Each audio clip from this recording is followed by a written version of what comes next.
సర్వశక్తుడైన యేసుక్రీస్తు ప్రశస్త నామంలో మీకు అందరికీ శుభాభివందనాలు తెలియపరుచున్నాను. ఈరోజు భారతీయులుగా మనందరం కూడా క్షేమంగా ఉన్నామంటే మొదటగా దేవుని కృప, రెండోదిగా మన దేశంలో ఉన్నటువంటి సైనికులు నిర్విరామంగా ఆ బోర్డర్ సెక్యూరిటీ ఫోర్స్గా ఉన్నటువంటి వారు ఎల్ఓసి దగ్గర మన కొరకు మన ప్రాణాలను కాపాడుతూ మన దేశాన్ని కాపాడుతున్నటువంటి సైనికులు ప్రముఖమైన పాత్ర వహిస్తున్నారంటంలో ఏ విధమైన సందేహం లేదు. మన తెలుగు బిడ్డ మురళీ నాయక్ భారతదేశానికి పాకిస్తాన్కి మధ్య జరుగుతున్నటువంటి యుద్ధంలో తన యొక్క ప్రాణాలు అర్పించాడు. దేశం కొరకు తన ప్రాణాలు అర్పించాడు. అతని జీవితం చాలా ఇన్స్పైరింగ్గా ఉందండి. నేను ఆ వ్యక్తి గురించి ఆలోచన చేస్తున్నప్పుడు మిలిటరీకి వెళ్ళే ముందు ఒక మాట చెప్పాడు తన కజిన్కి. ఏమనంటే, నేను భారతదేశం కోసం జీవిస్తాను, భారతదేశం కోసం నేను ప్రాణాలు అర్పిస్తాను. ఒకవేళ నేను భారతదేశం కోసం ప్రాణాలు అర్పించి నేను మరణిస్తే నా మీద నేషనల్ ఫ్లాగ్, ఇండియన్ ఫ్లాగ్ నా మీద కప్పమని చెప్పాడట. చాలా చాలా అద్భుతమైన భావాలు కలిగినటువంటి మురళీ నాయక్ ఈరోజు మన ముందు ఆయన సజీవుడిగా లేడు. చాలా పేదరిక కుటుంబంలో పుట్టాడు. తల్లిదండ్రులు ఇద్దరూ కూడా రోజు కూలీ చేసుకునేటువంటి వారు. మా కుమారుడు మిలిటరీకి వెళ్తే ఆ జీతం ద్వారా మేము మంచి జీవితాలు జీవించవచ్చని తల్లిదండ్రులు ఆశపడ్డారు. తల్లిదండ్రులు కూడా మంచి జీవితాన్ని ఇవ్వాలని మురళీ నాయక్ కోరుకున్నాడు. కానీ యుద్ధంలో తన యొక్క ప్రాణాలు అర్పించాడు. దేశం కోసం తన ప్రాణాలు అర్పించాడు. He's become a martyr for country. దేశం కొరకు తన యొక్క ప్రాణాలు అర్పించినటువంటి వీర సైనికుడు మనం చూస్తున్నాం. కాబట్టి ఆ కుటుంబం కొరకు మనం ప్రార్థన చేయాలి. భారతదేశం పాకిస్తాన్ మధ్య ముమ్మరంగా యుద్ధం జరుగుతుంది అనేక డ్రోన్లతో. మనకు తెలుసు సింధూర్ 1.0, సింధూర్ 2.0, 3.0 అనే దాడులు జరుగుతూ ఉన్నాయి. వారు మన మీద దాడి చేస్తున్నారు, మనం వారి మీద దాడి చేస్తున్నాం. టెర్రరిజం మీద ఈ వార్ ప్రకటించబడింది. భారతదేశం చాలా అద్భుతమైన నిర్ణయాలు తీసుకుంటూ ఉన్నారు. ఈ టెర్రరిజం అనేటువంటిది శాశ్వతంగా నిర్మూలం అవ్వాలి. ఇంకా భారతదేశానికి పాకిస్తాన్కి మధ్య ఏదైనా టెర్రరిస్ట్ అటాక్లు జరగడానికి వీల్లేదు. దేశాలకు సుభిక్షంగా ఉండాలని పోరాటం చేస్తున్నాం. పోరాటంలో దేవుడు మనకు జయ జీవితాన్ని ఇస్తున్నారు. మనం చేయాల్సింది ఏంటంటే ప్రార్థన చేయాలండి. Prayer changes things. ప్రతి క్రైస్తవుడు కూడా దేశం కోసం ప్రార్థన చేయాలి.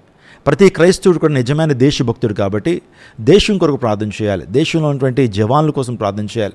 దేశంలో ఉన్నటువంటి ప్రధానుల కొరకు, అధికారుల కొరకు ప్రార్థన చేయమని దేవుని లేఖనం సెలవిస్తూ ఉంది. దేవుని లేఖనం ఏం చెప్తుందంటే, మొదటి తిమోతికి రాసిన పత్రిక 2వ అధ్యాయం 1వ వచనం, మనం సంపూర్ణ భక్తియు మాన్యత కలిగి నెమ్మదిగాను సుఖముగాను బ్రతుకు నిమిత్తము అన్నిటికంటే ముఖ్యంగా మనుషులందరి కొరకును, రాజుల కొరకును, అధికారులందరి కొరకును విజ్ఞాపములను, ప్రార్థనలు, యాచనలు, కృతజ్ఞాస్తులు చేయవాలని హెచ్చరించుచున్నాను. క్షేమాన్ని విస్తరింప చేయబడాలని ప్రార్థన చేయమని దివ్య జ్ఞాన గ్రంథమైనటువంటి బైబిల్ చెబుతూ ఉంది. అందుని బట్టి క్రైస్తవులందరూ కూడా దేశం కొరకు ప్రార్థన చేయాలి. యుద్ధం జరుగుతూ ఉంది. మన యుద్ధం చేయడానికి అవకాశాలు లేవు. మన స్థానంలో జవాన్లు నిలబడి వారు మన కొరకు యుద్ధం చేస్తున్నారు. కొన్ని దేశాల్లో అయితే యుద్ధం వచ్చిందంటే ప్రతి పౌరుడు కూడా యుద్ధం చేయాలి. కానీ భారతదేశంలో అటువంటి కష్టం మనకేమీ లేదు. మన కొరకు జవాన్లు పోరాడుతున్నారు, మన కోసం సైనికులు పోరాడుతున్నారు. కాబట్టి మనం చేయాల్సినవి తెలుసా?